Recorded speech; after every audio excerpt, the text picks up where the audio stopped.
Masuk ke subtema ketiga. Di sini kita akan membahas konsep dari algoritma yang bisa mentransformasikan sinyal dalam bentuk time domain ke frekuensi domain.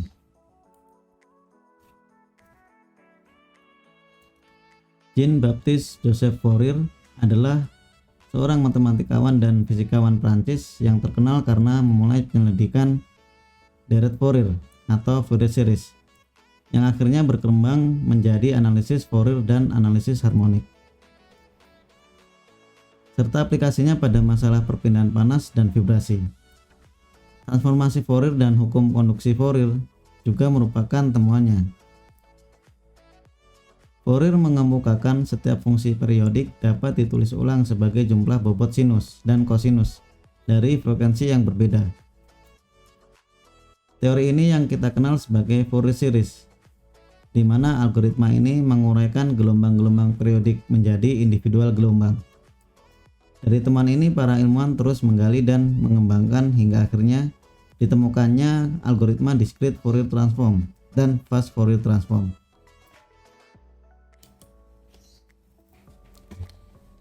Jika teman-teman ingin lebih memahami bagaimana dasar dari teori-teori untuk menghasilkan sebuah Fourier coefficient, yaitu di sini secara lengkapnya adalah algoritma dari Fourier transform, teman-teman bisa memahami dahulu seperti gelombang sinus atau sine wave, lalu ada kompleks number, bilangan yang terdapat atau dikalikan dengan akar dari negatif 1 yang kita sebut bilangan imajiner.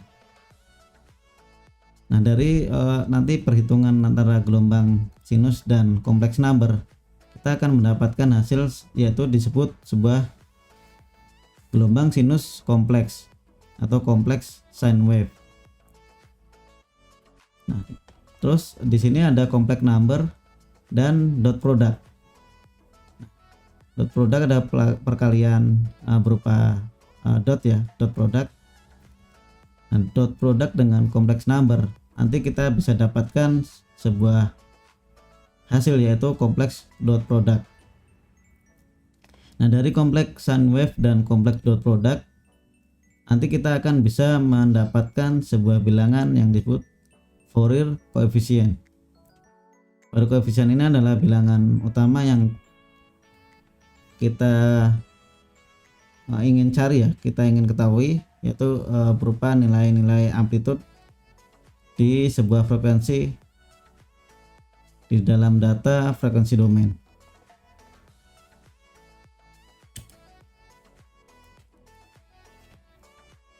Bentuk formula untuk discrete Fourier transform. Jadi discrete Fourier transform mengubah sinyal dalam bentuk time domain ke frekuensi domain. Algoritma ini membuat setiap sumber vibrasi mudah untuk dilihat. Discrete Fourier transform memiliki formula di sini. Jika kita ingin mendapatkan sebuah Fourier coefficient, kita bisa menggunakan yaitu formula ini, di mana 1 per n, di sini n adalah banyaknya data waktu ya, time point. Ini maksudnya jika kita misalkan punya kurun waktu 0 sampai 10 detik. Nah, di situ kita atur intervalnya adalah senilai 1. Jadi jumlah dari 0 sampai 10 detik itu ada 11. Ada 11 data. Karena dihitung 0, 1, 2, 3 dan seterusnya. Lalu di sini adalah data dari time domain. Jadi sinyal yang tidak kita ketahui berapa frekuensinya. Ini time domain dikali dengan natural eksponensial dari negatif, ini ya bilangan imajiner 2 kali P kali F kali T, mana F adalah frekuensi yang bermula dari di sini bisa kita set 0 ya, 0 atau 1. Di sini jika kita 1 maka untuk yang sampai data ini tidak perlu dikurangi 1. Nah, dibagi dengan banyaknya data waktu. Jadi discrete Fourier transform adalah jumlah dari ini ya, perkalian antara time domain dikalikan dengan ini disebut dengan persamaan kompleks sine wave. Jadi natural eksponensial dari negatif bilangan imajiner kali 2 kali Pi kali F T. Nah, T ini adalah waktu yang kita set ya, dibagi dengan banyaknya data waktu. Nah, jika kita ingin mencari nilai sebuah data time domain dari frekuensi domain, jadi ini mengembalikan ya, kita juga bisa mengkonversikan dengan rumus yang sama, hanya saja untuk tanda negatif di natural exponential ini dihilangkan. Nah, jadi untuk lebih memahami kita bisa masuk pada slide ilustrasi di sini. Nah, di sini sebagai contoh, misalkan ada sebuah kecelakaan pesawat. Pesawat tersebut jatuh di suatu pulau ya, jatuh lalu hancur. Nah, misalkan pesawat membawa penumpang itu sebanyak 50. Nah, di situ jatuh hancur. Nah, di sini jangankan rangka bajanya ya, rangka bajanya kan pasti hancur. Nah, apalagi penumpangnya pasti hancur berkeping-keping juga. Dan kita setelah mengetahui pasca kecelakaan itu pasti kita tidak akan mengenali. Misalkan awalnya ini yang naik A, B, C. Nah, setelah jatuh kan kita hanya menemukan culan-culan daging dari penumpang-penumpang. Sini misalkan dari tim pencarian ya, misalkan mengumpulkan culan-culan daging tersebut di dalam sebuah karung. Nah, lalu pertanyaannya, bagaimana mereka, yaitu sini adalah tim medis ya, maksudnya tim yang mencari yang mengidentifikasi dari culan-culan daging tersebut. Bagaimana cara mereka bisa menemukan bahwa daging ini adalah milik dagingnya misalkan si A, lalu daging yang ini miliknya daging B. Bagaimana cara mereka dapat menemukan? Cara mereka kan kita kenal sebagai metode itu ya, mereka mengumpulkan data antemortem dan postmortem. Jadi data antemortem seperti data ciri-ciri saat berangkat, terus ciri-ciri medis ya. Setelah itu ada data postmortem, jadi data setelah pasca kecelakaan. Biasanya nanti berupa seperti golongan darah, data gigi, terus ada DNA. Nah, ini merupakan data-data penting. Jadi caranya mereka akan mencocokkan ya. Jadi misalkan mencocokkan bisa memanggil dengan pihak, misalkan ada pihak keluarga A ya, mereka ambil DNA-nya, lalu mereka cocokkan dengan DNA yang ada di karung tadi, yang di karung yang berisi ada 50 penumpang tapi berupa culan-culan daging. Nah, mereka akan mencocokkan, misalkan keluarga A datang, nah, mereka menggunakan DNA tadi, DNA keluarga A, dan DNA keluarga A tadi dicocokkan dengan culan-culan daging yang ada di karung. Nah, nanti kan pasti ada yang nanti jika kita sudah ditemukan ya, misalkan yang sama, oh ini DNA-nya sama, berarti kan statusnya sudah diidentifikasi bahwa daging tersebut adalah milik si A. Lalu proses selanjutnya misal identifikasi dari keluarga B, ya sama, dicocokkan lagi. Jika nanti hasilnya sama dengan DNA B ini, berarti sudah dapat disimpulkan bahwa daging tersebut adalah punyanya si B. Ilustrasi ini sama konsepnya ya, konsepnya dengan algoritma Fourier transform. Ini algoritma discrete Fourier transform. Ini kita contohkan, misalkan ada sebuah sinyal yang tidak kita ketahui identitasnya, jadi kita tidak tahu berapa frekuensinya. Caranya sama, jadi ini merupakan formula sinyal ya, sinyal yang ini adalah sebuah objek atau tadi yang sebuah culan-culan daging yang kita tidak ketahui identitasnya. Lalu ada ini formula yang natural eksponensial dari negatif bilangan imajiner 2pi kali 2pi ft ya. Di sini bisa diuraikan jadi fungsi cos omega t dikurangi imajiner fungsi sin omega t. Nah, pihak ini adalah sebagai pihak yang mencocokkan ya, misalkan dari pihak tim DVI. DVI itu Disaster Victim Identification. Jadi pihak DVI di sini akan mengeluarkan tadi kan mendapatkan data misalkan tadi DNA ya. Nah, karena di sini dia juga mengeluarkan berupa sinyal pembanding. Jadi gelombang pembanding. Jadi formula natural eksponensial ini kan mengeluarkan sinyal-sinyal. Jadi kan di sini ada pasti saat misalkan 0 frekuensi. 0 dalam 0 frekuensi, jadi kalau 0 itu sinyal DC ya yang bernilai konstan, lalu misalkan ada terus 0,1 Hz akan dikeluarkan. Nah, di sini 0,1 Hz ini kan dalam dua bentuk ya, ada bilangan, ada gelombang kosinus dan fungsi sinus. Jadi setiap satu frekuensi ada dua gelombang yang dikeluarkan. Nah, misalkan dikeluarkan tadi ya 0,1 Hz dikeluarkan, lalu akan dicocokkan dengan sinyal yang tidak diketahui identitasnya tadi. Nah, misalkan pas dikeluarkan 0,1 Hz terus dicocokkan dibandingkan dengan sinyal yang tidak diketahui ini, ternyata ada yang sama. Nah, maka kesimpulannya kan nanti di sini berupa perkalian ya. Di sini kan. Jadi time domain dikalikan dengan jadi ini sinyal yang tidak diketahui dikalikan dengan tadi sinyal-sinyal yang dikeluarkan. Nah, ketika ada yang misalkan dikeluarkan 0,1 Hz lalu ada yang sama dari sinyal tersebut, maka kan nanti dikalikan hasilnya itu, hasil perkaliannya memiliki bobot yang besar karena sama tadi ya. Atau misalkan nggak sama tapi mirip, nanti bobotnya juga ada tapi agak berkurang besarnya.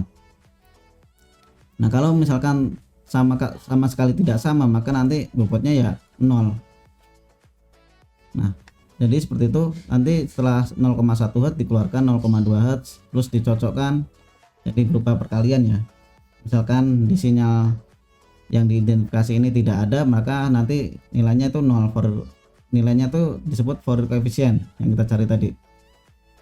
Jadi kalau sama berarti kita dapatkan sebuah Fourier coefficientnya berbobot. Terus dikeluarkan sampai frekuensi itu sampai sebesar yang kita set, misalkan sampai 500 Hz dan sampai 1000 Hz. Nah, nanti akan dikeluarkan sebanyak itu. Jadi tergantung intervalnya ya, misalkan kita buat 0,1 intervalnya. Jadi 1/10 ya. Jadi dari 0, 0,1, 0,2, 0,3 sampai misalkan sampai 1000 Hz. Kita akan dikeluarkan sinyal sebanyak itu dan semua itu akan dicocokkan. Jadi yang sama akan menghasilkan bobot. Nanti bobotnya yang diplot di data frekuensi domain itu berupa nilai amplitudenya ya. Jadi nilai amplitude tapi itu masih mentah. Nah, nilainya masih harus diolah lagi agar sesuai dengan data gelombang aslinya. Nah, untuk lebih detail kita membahas tentang bagaimana sebenarnya proses perhitungan perunggaman secara detail untuk discrete Fourier transform, kita akan bahas di kesempatan yang lain. Ini di sini saya ingin menyampaikan untuk ini ya, tujuan agar dapat dipahami bagaimana konsep discrete Fourier transform ini. Oke, jadi seperti itu untuk konsepnya dari discrete Fourier transform. Lalu ada metode yang disebut fast Fourier transform. Nah, di sini sama ya, fast Fourier transform tujuannya mendapatkan nilai Fourier coefficient dan berangkat juga sama dari algoritma ini. Hanya saja perlakuan ini ya, perhitungannya itu berbeda. Jika kita misalkan cara konvensional menggunakan algoritma ini ya, sebelum ditemukan fast Fourier transform, kita biasanya menggunakan iterasi. Di pemrograman itu menggunakan iterasi atau for loop ya. Jadi kita hitung, misalkan kita set iterasinya itu dari 0 sampai 1000. Nah, nanti kan menghitungnya satu-satu, 0 terus dihitung 1, 2 sampai dihitung yang ke 1000. Jadi satu-satu. Sedangkan yang fast Fourier transform karena menggunakan metode perkalian matriks. Jadi di sini adalah berupa ini ya tadi ya, natural eksponensial bersama natural eksponensial yang ini ya, atau yang ini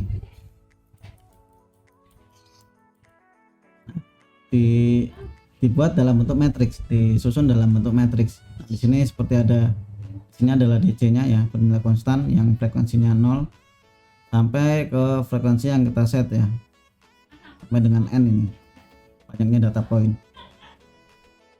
Nah, nanti dikalikan dengan, nah di sini adalah time signal atau time domain, data time domain atau data signal yang ingin diidentifikasi tadi.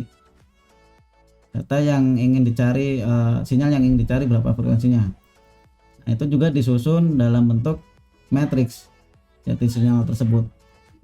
Nah, karena bentuknya matriks, perkaliannya kan dia akan terjadi secara bersamaan ya. Jadi perkalian misalkan baris pertama ini jika dikalikan langsung semua data satu baris ini kan akan bersamaan dikalikan. Maka dari itu metode ini, metode perkalian matriks ini memerlukan waktu itu hanya sebentar proses kalkulasinya. Jika kita bandingkan dengan discrete Fourier transform itu selisihnya sangat jauh.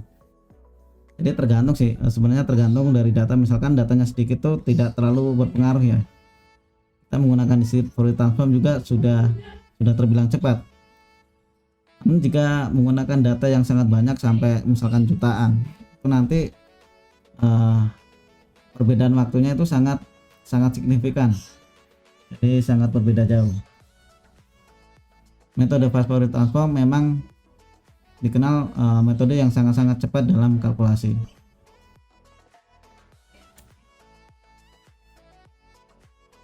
Nah, di sini adalah sebuah contoh ya untuk hasil kalkulasi dari discrete Fourier transform.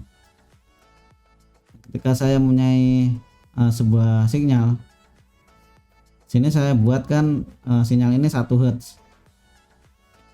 Saya buat 1 Hz. Nah, lalu saya menggunakan algoritma discrete Fourier transform untuk mentransformasikan dari time domain ke frekuensi domain. Di sini saya langsung dapatkan data grafik time frekuensi domain. Nah, di sini saya kan mudah, dengan ini saya mudah membaca berapa frekuensinya. Di sini terbaca 1 dan amplitudenya juga sama 1. Jadi kan hasilnya akurat ya, sesuai. Nah, jadi perlu diketahui, jadi discrete Fourier transform ini tidak membaca dari nilai yang saya input 1 tadi ya, karena saya saat membuat gelombang ini memang saya kan menginput 1 Hz nya, satu frekuensinya itu adalah 1. Jadi nilai 2 kali P kali F kali T, nah F nya itu saya buat 1. Discrete Fourier transform tidak membaca angka inputan 1 tadi. Jadi discrete Fourier transform ini yang murni membaca dari gelombang ini hasilnya ya. Jadi nanti kan di sini menghasilkan sebuah deret angka ya. Jadi misalkan X pada waktu 0,1 ini berapa? Misalkan 0,001, di sini angkanya berapa, terus 0,1 hasilnya ini kan nilai ada angkanya misalkan 0,5 terus 0,2, di sini 0,75 misalkan. Nah, sampai di akhir. Jadi discrete Fourier transform itu membaca nilai-nilai tersebut, bukan berasal dari input yang saya buat.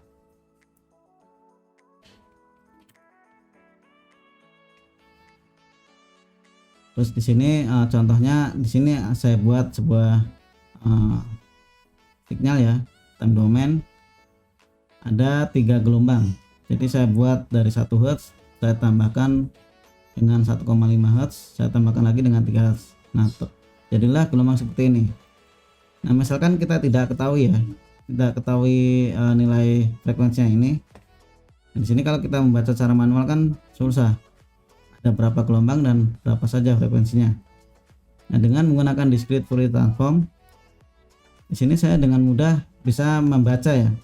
Oh, ternyata gelombangnya bernilai ini di frekuensi 1 Hz, lalu 1,5 Hz, ada 3 Hz. Dengan amplitudo juga menunjukkan yang sesuai ya. Tentunya ternyata yang 1 Hz itu 1, terus yang 1,5 Hz ini kurang dari 1, lalu yang paling rendah ini adalah yang 3 Hz.